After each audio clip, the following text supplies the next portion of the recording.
hak kebebasan bersuara.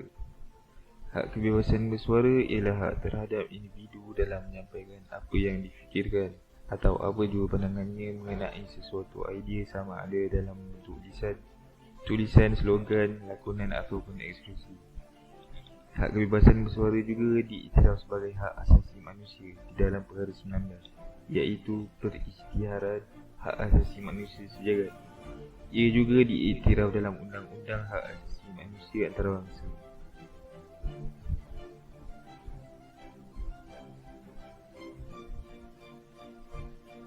Tujuan peraturan hak kebebasan bersuara dikuatkuasakan.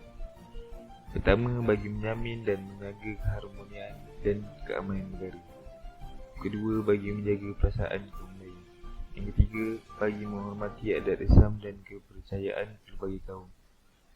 Dan akhir sekali, mengekalkan kestabilan dan keselamatan negara.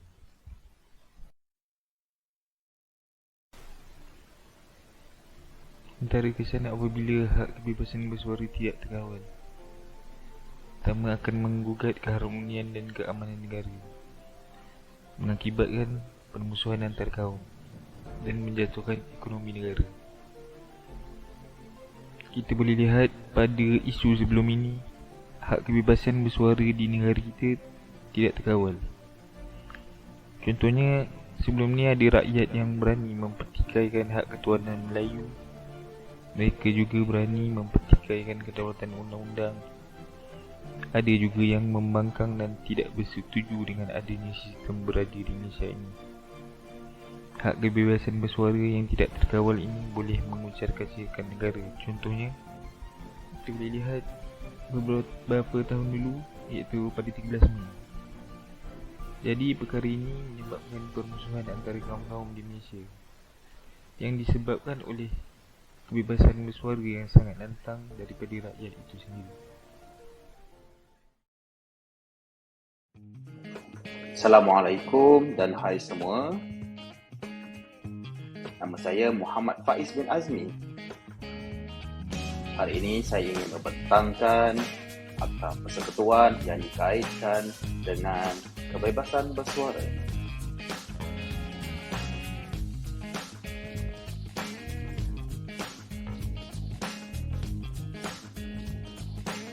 Perkara 10-1. Setiap rakyat Malaysia mempunyai kebebasan untuk bersuara dan menyuarakan pendapat. Walau bagaimanapun, Perkara 10-2-A, Parlimen boleh menggubal undang-undang untuk menyekat kebebasan bersuara sekiranya melibatkan keselamatan dalam negeri. Yang kedua, prinsip moral.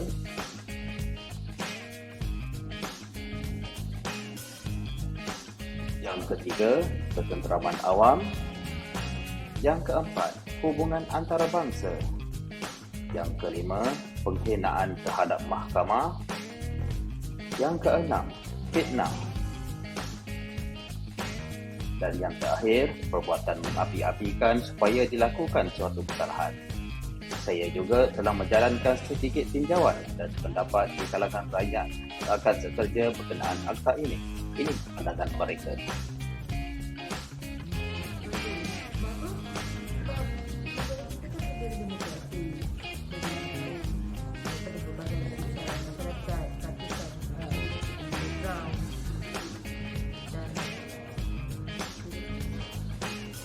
Ya, saya rasa kita perlukan ada akta kebebasan suara supaya tidak mengancam dan juga menjaga aktiviti orang lain lah.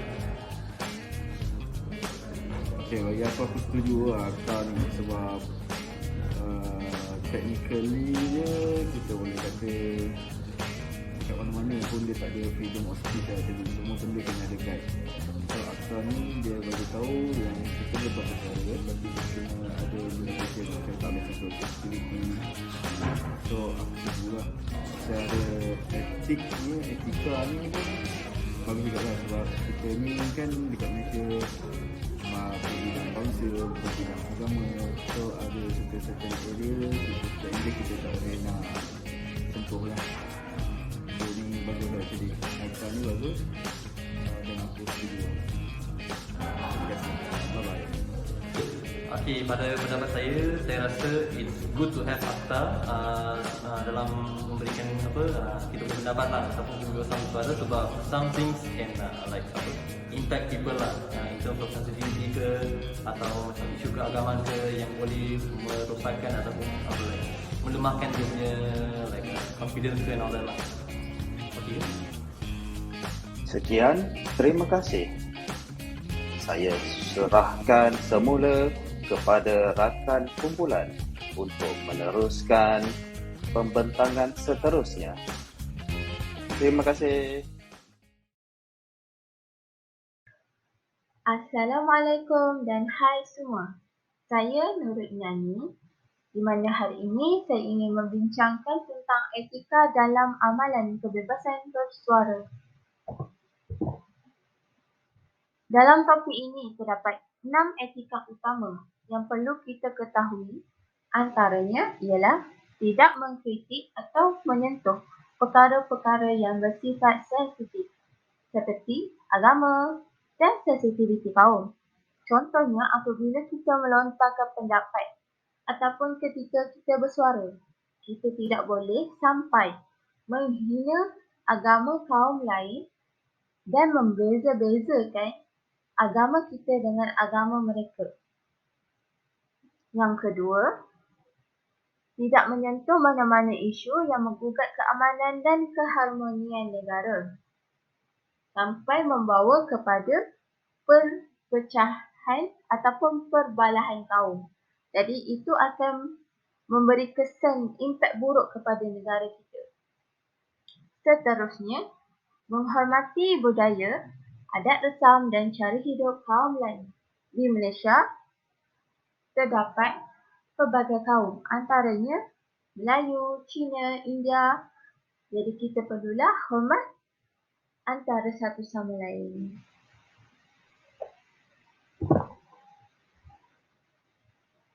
Yang keempat, menyuarakan pendapat kepada saluran yang betul seperti di kaca televisyen, radio, akhbar, buku, majalah dan media sosial. Tetapi, penggunaan media sosial untuk kita bersuara ada had dan peraturannya lah. Jadi kita perlu berhati-hati setiap apa yang kita lontarkan ataupun setiap apa yang kita bincangkan. Yang kelima, hak dan kebebasan bersuara serta media perlu disertai sikap tanggungjawab.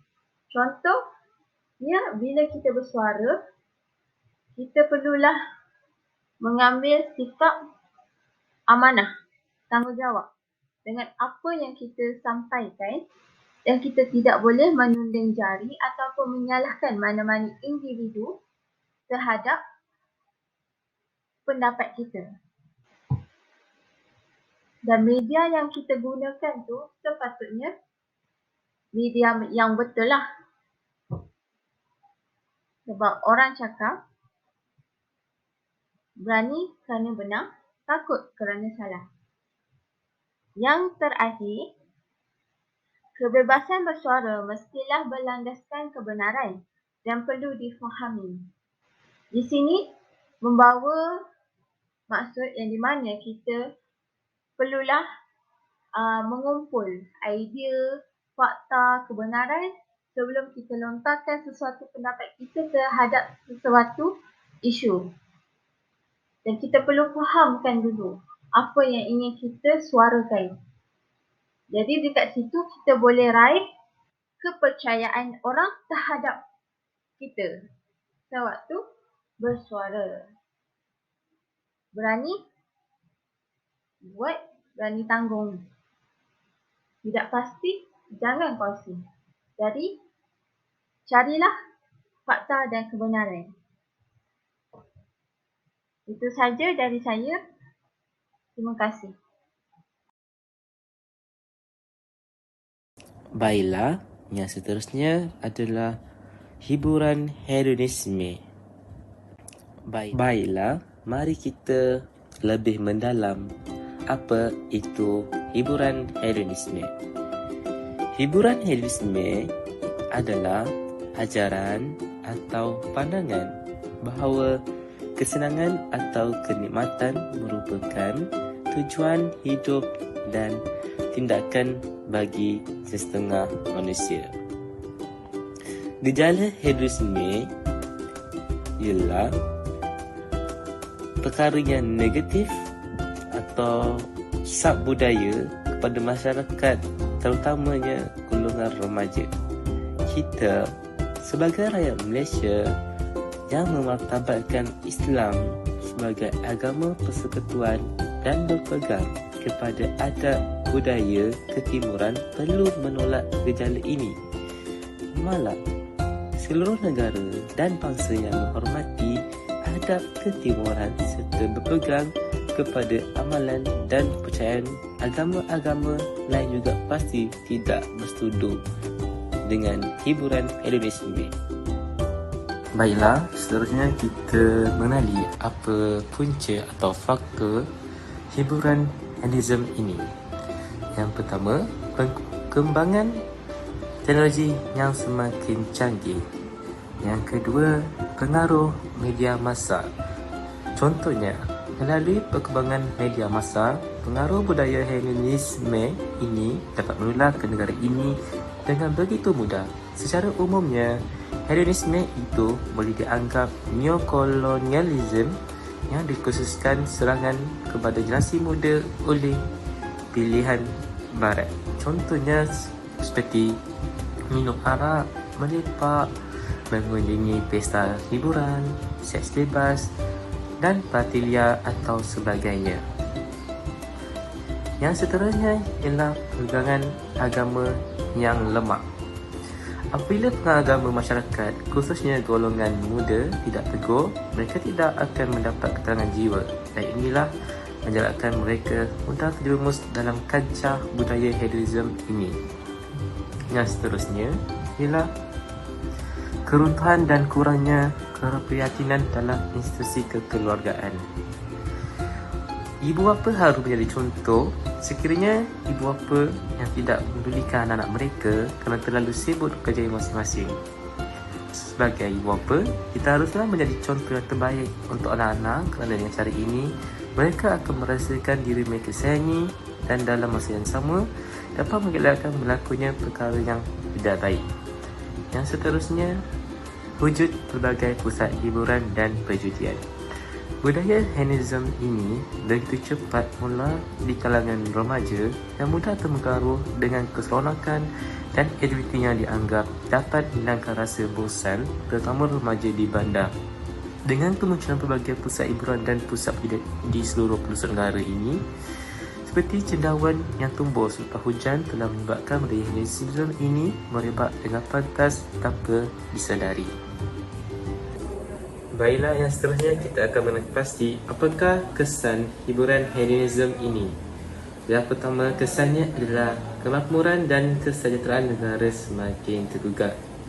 Hal ini akan berlaku sekiranya setiap individu turut mengamalkan budaya hedonisme. Ia akan menyebabkan mereka bersikap kemauan. Kemauan ini menjadikan hati manusia menjadi kasar, hilang kepekaan dan merosakkan citra manusia. Yang seterusnya, statistik jenayah sosial akan meningkat. Hal ini akan mudah terdedah kerana tidak mengawal nafsu dengan baik. Golongan ini adalah daripada golongan remaja. Untuk mendapatkan apa yang diingini, mereka sanggup melibatkan diri dalam aktiviti yang tidak sah untuk mencari wang seperti virtual, pencurian maklumat di cyber, skema cepat kaya dan sebagainya. Yang seterusnya, boros dan suka bermewah. Pada masa kini, generasi muda lupa akan matlamat hidup yang sebenar. Oleh itu, budaya hedonisme ini diartikan sebagai kepuasan rasa dan kenikmatan, dijadikan sebagai ukuran tingkah laku sesuatu perbuatan. Hedonisme ini menilaikan kebaikan hanya berdasarkan kepada keseronokan semata-mata. Kesan yang seterusnya adalah individu semakin malas. Yang terakhir, kesan pada hiburan hedonisme ini adalah menghakis amalan berbudi bahasa. Marilah yang seterusnya kita akan mengenal langkah tangani hiburan Hinduisme ini. Yang pertama, penanaman dan pengukuhan nilai-nilai Islam. Yang kedua, ibu bapa menjadi contoh yang baik kepada anak-anak. Dan yang terakhir, kerajaan perlu memainkan peranan yang penting. Assalamualaikum warahmatullahi wabarakatuh dan selamat sejahtera. Okay, seterusnya saya akan membentangkan subtopik yang bertajuk media massa dan elektronik. Okay, saya percaya dan saya yakin ramai yang dah tahu dan dah pernah dengar apa itu media massa dan elektronik. Okay, tapi walau bagaimanapun, marilah kita mengenali apa itu media massa dan elektronik. Pertama sekali adalah berkenaan dengan komunikasi media massa dan elektronik. Okay, dalam konteks komunikasi media massa dan elektronik terbagi kepada dua, iaitu media cetak dan juga media elektronik. Okay, di mana media cetak ini merupakan media bahan bacaan. Okay, di mana media cetak ini adalah antara media yang pertama yang terhasil sebelum wujudnya media elektronik. Di mana media elektronik adalah media yang paling banyak digunakan untuk menerima atau memberi maklumat dengan cepat. Kita pergi kepada media yang pertama iaitu media cetak. Di mana apa itu definisi media cetak? Media cetak merupakan cara komunikasi massa yang menggunakan penerbitan bercetak seperti surat khabar, majalah, buku, jurnal dan lain-lain untuk menyebarkan maklumat kepada masyarakat umum. Ia adalah salah satu bentuk media massa yang paling awal dan asas yang wujud di dunia ini. Seterusnya terdapat dua jenis gambar yang ingin saya tunjukkan, di mana dua jenis gambar ini merupakan antara contoh media massa cetak. Yang pertama ialah surat khabar, di mana surat khabar adalah antara media massa cetak yang sangat berkesan dan sangat banyak digunakan, sehingga kini juga masih lagi surat khabar digunakan. Seterusnya ialah majalah, di mana majalah juga adalah salah satu contoh media massa cetak. Terdapat berbagai jenis majalah yang ada, antaranya adalah majalah sukan, majalah keluarga, majalah kesihatan dan banyak lagi. Seterusnya kita pergi kepada media massa elektronik. Di mana yang pertama sekali merupakan definisi media massa elektronik. Media massa elektronik merupakan saluran yang paling banyak digunakan untuk menyampaikan atau menerima sesuatu berita atau maklumat. Sumber utama untuk media massa elektronik ialah rakaman audio-visual, persembahan multimedia, kandungan dalam talian dan sebagainya. Ia merupakan daripada semua peranti-peranti elektronik seperti televisyen, radio, komputer, telefon bimbit, tablet dan lain-lain lagi. Di sini terdapat beberapa contoh dan jenis media massa elektronik yang boleh saya kongsikan. Antaranya ialah televisyen, radio, komputer, telefon bimbit dan banyak lagi. Seterusnya, mari kita melihat sedikit sebanyak berkenaan dengan sejarah media massa. Dalam sejarah media massa terdapat 5 era, di mana era yang pertama merupakan era surat khabar. Nama surat khabar pertama di dunia ialah Acta Dioma. Dia terbit pada tahun 59 sebelum Masihi di Roma pada zaman Julius Caesar. Era yang kedua merupakan era majalah, di mana majalah pertama di dunia adalah The Gentleman Magazine yang terbit pada tahun 1731 di London. Kita beralih kepada era yang ketiga merupakan era radio. Stesen radio pertama mulai beroperasi pada tahun 1920 iaitu stesen radio KDKA di Pittsburgh. Pada awalnya, radio digunakan oleh maritim untuk mengirimkan pesan dalam bentuk kod Morse dari kapal ke darat. Seterusnya ialah era televisyen.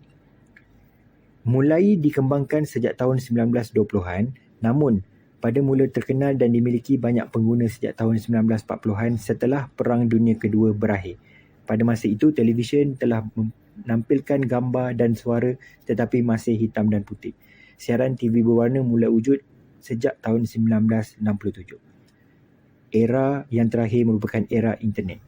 Di mana internet pertama kali dikembangkan oleh Departmen Pertahanan Amerika Syarikat untuk kepentingan militeri.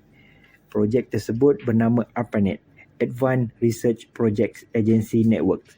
Pada tahun 1970, lebih dari 10 komputer telah dapat dihubungkan dan saling berkomunikasi. Pada tahun 1980-an, telah lebih dari 100 komputer yang dapat bergabung dengan ARPANET dan membentuk satu jaringan. Seterusnya ialah etika internet. Apa itu etika internet? Etika internet merupakan panduan moral terhadap penggunaan komputer dan sistem maklumat. di mana standard atau piawai berkaitan dengan komputer yang menentukan sama ada sesuatu tindakan itu adalah baik ataupun buruk. Seterusnya kita beralih kepada isu etika internet. Di sini terdapat beberapa jenis isu etika internet. Yang pertama merupakan penggodam, hacker, di mana golongan yang menceroboh ke dalam sistem komputer dan merosakkan sistem yang ada dengan tujuan utama membuat keuntungan sendiri. Yang kedua ialah penyalahgunaan internet, di mana kalau kita lihat konsep langit terbuka yang dilaksanakan oleh negara kita telah mengundang banyak implikasi buruk kepada para pengguna internet, terutamanya di kalangan remaja. Kalau kita boleh lihat di kalangan remaja sekarang ini telah banyak menggunakan internet kepada arah keburukan. Yang seterusnya merupakan virus. Penyebaran virus yang merosakkan sistem data perisian dan melumpuhkan rangkaian komputer juga antara isu etika internet.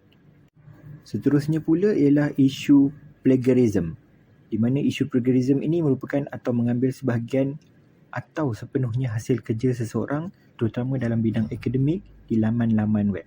Bahasa mudah yang kita faham ialah copyright. Seterusnya ialah pencerobohan sistem komputer, di mana pengguna yang tidak mempunyai hak capaian ke atas sistem memasuki sistem secara paksaan atau sewenang-wenangnya. Dan akhir sekali ialah kerahsiaan maklumat atau information privacy, di mana maklumat rahsia atau sulit dicapai oleh sesuatu pihak dengan cara yang tidak dibenarkan. Okey, seterusnya mari kita melihat tata cara etika penggunaan internet. Okey, di sini terdapat beberapa tata cara etika penggunaan internet. Okey, yang pertama adalah hak akses pengguna. Okey, di mana hak akses pengguna hendaklah dilihat sebagai satu kemudahan yang kerajaan sediakan untuk melicinkan pentadbiran atau memperbaiki perkhidmatan yang telah disediakan. Okey, yang seterusnya ialah pengesahan maklumat. Okey, di mana bahan yang diperoleh dari internet perlu ditentukan ketetapannya dan kesahihannya terlebih dahulu. Okey, kita pergi yang ketiga ialah muat naik bahan. Okey, di mana bahan rasmi yang hendak dimuat naik ke internet hendaklah disemak dan mendapat pengesahan terlebih dahulu. Okey, seterusnya muat turun bahan. Okey, tindakan muat turun bahan hanya dibenarkan ke atas bahan yang sah seperti perisian yang berdaftar dan di bawah hak cipta terpelihara sahaja. Okey, akhir sekali kita pergi kepada memilih laman. Okey, di mana laman yang hendak dilayari hendaklah hanya yang berkaitan dengan bidang kerja atau akademik yang ingin kita pergi. Akhir sekali kita akan melihat etika penggunaan internet. Okey, di sini terdapat 4 jenis etika penggunaan internet yang akan saya kongsikan kepada semua. Okey, yang pertama ialah tidak menyalurkan sebarang bahan haram, lucah, mengancam, menggugut atau memfitnah mana-mana individu. Okey, yang kedua ialah tidak menggalakkan perilaku yang boleh menyebabkan kekacauan, ketegangan dan pelanggaran undang-undang.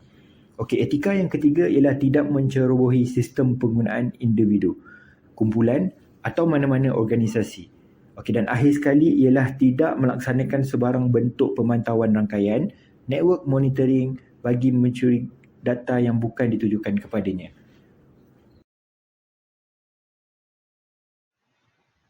Hai semua, bersama saya lagi Nuri Nani, di mana kali ini saya ingin membincangkan tentang topik pemilikan harta internet. Apa sebenarnya harta internet ni ya?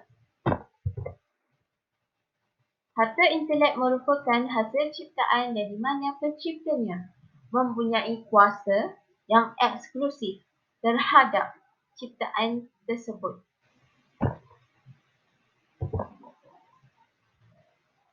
Jenis-jenis pemilikan harta internet terbahagi kepada 7, iaitu hak cipta copyright, paten, trademark ataupun tanda perdagangan, reka bentuk desain, isu kerahsiaan maklumat privasi dan data, keganasan melalui internet ataupun dipanggil sebagai cracker, dan yang terakhir adalah jenayah digital ataupun cyber.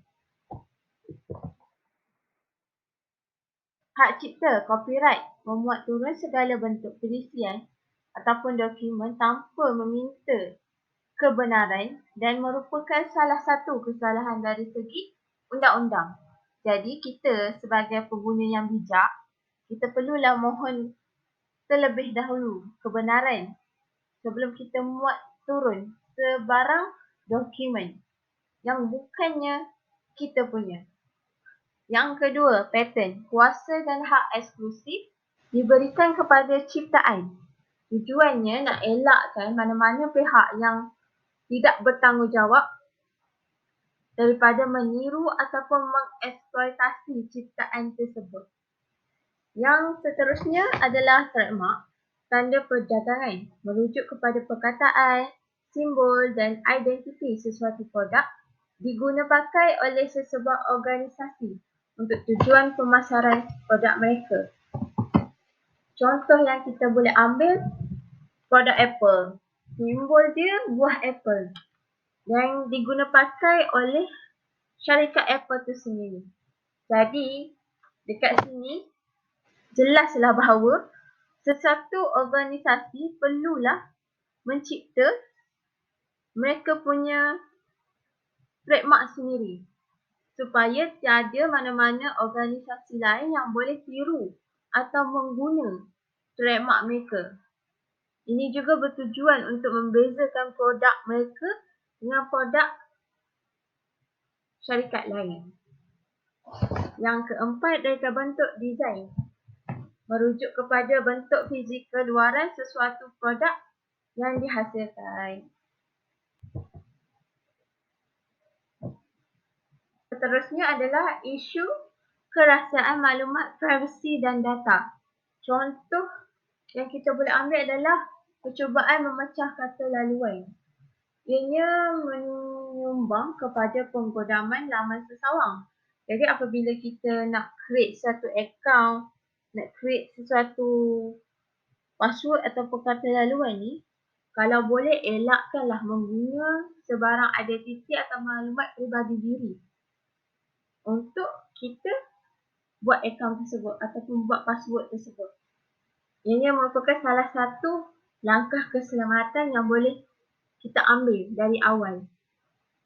Yang keenam adalah keganasan melalui internet ataupun dipanggil sebagai cracker ni sebenarnya merujuk kepada pencerobohan sistem bagi meraih keuntungan. Macam sekarang, dunia sekarang, kita tahu ada hacker yang bijak pandai. Jadi dekat sini kita perlu elakkan daripada digodam lah. Sebab biasanya yang bab ini, perkara ini boleh merosakkan sistem yang sedia ada itu. Sebab mereka telah ceroboh sistem untuk kegunaan mereka untuk keuntungan mereka sendiri. Yang terakhir iaitu jenayah digital ataupun cyber, merujuk kepada penipuan, pelanggaran hak cipta, kecurian dan serangan cyber.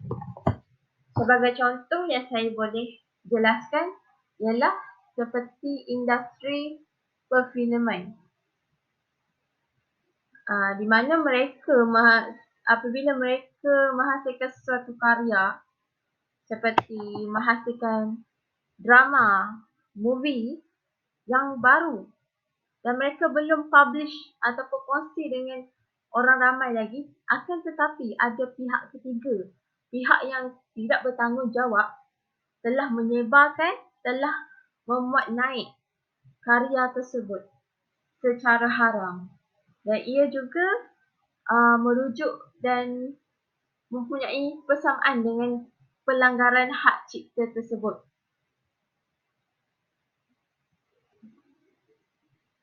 Itu saja daripada saya untuk topik ini. Terima kasih.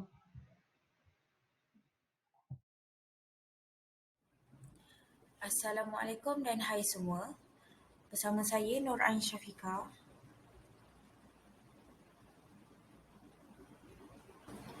Ini adalah bab terakhir dalam bab 7, penerapan etika dan peradaban dalam budaya dan komunikasi kontemporari, iaitu adab dan etika penggunaan media sosial.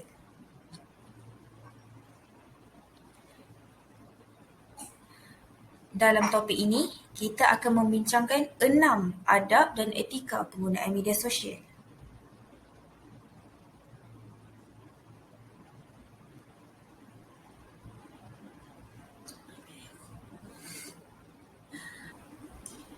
Nombor 1, penggunaan media sosial secara profesional, iaitu menjaga privasi akaun.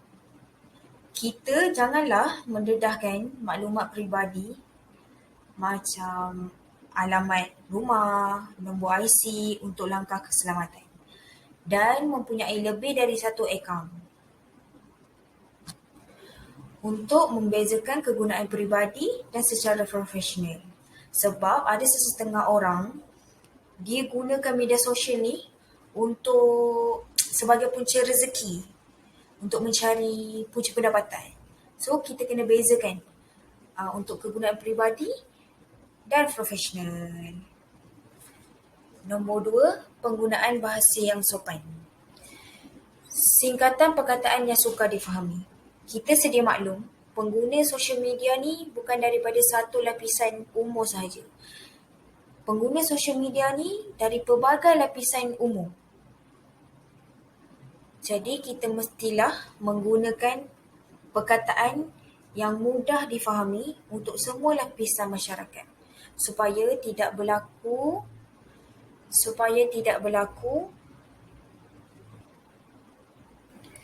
tanggapan yang salah bila seseorang tu baca.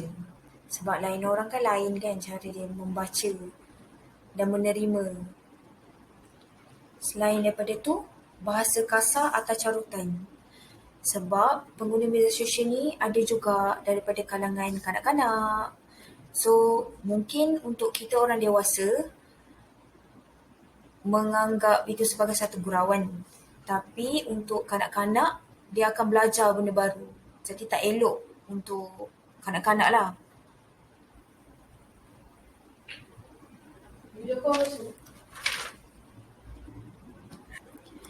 Nombor 3, berhati-hati semasa menyampaikan sesuatu maklumat, iaitu mempromosikan diri di akaun yang tepat. Contoh, resume. Kita kalau nak minta kerja kan sekarang kita mohon melalui online. Kita kena pastikan sebelum kita sampai untuk kita kongsi maklumat tu, maklumat diri, maklumat peribadi, kita kena pastikan tempat yang kita salurkan tu adalah tempat yang betul. Seterusnya, kandungan yang sensitif.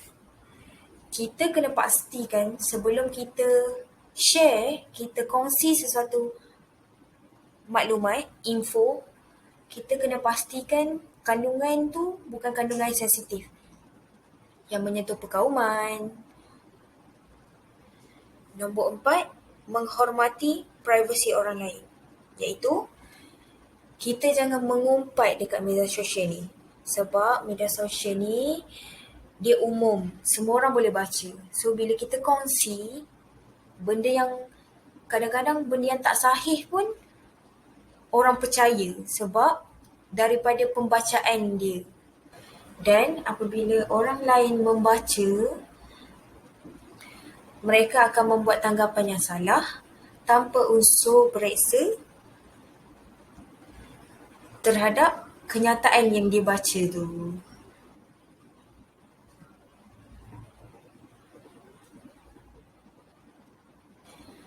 Dan nombor 5, tidak menyebarkan maklumat palsu untuk kepentingan diri. Contohnya, kita sebagai peniaga perlulah bersikap jujur tentang produk yang kita jual. Jangan overclaim untuk menaikkan nama produk kita sampai menjejaskan dan memburuk-burukkan produk lain atau menjatuhkan produk lain. Kita mestilah bersaing secara sihat. Dan poin terakhir, menghindari dari menyebarkan berita yang menyentuh isu dan sensitiviti individu, kaum dan agama kerana boleh mengancam keselamatan negara dan menggugat perpaduan nasional dan keharmonian negara. Sebab kita sedia maklum, Malaysia ni penuh atau terdapat pelbagai kaum, budaya dan cara hidup kaum lain.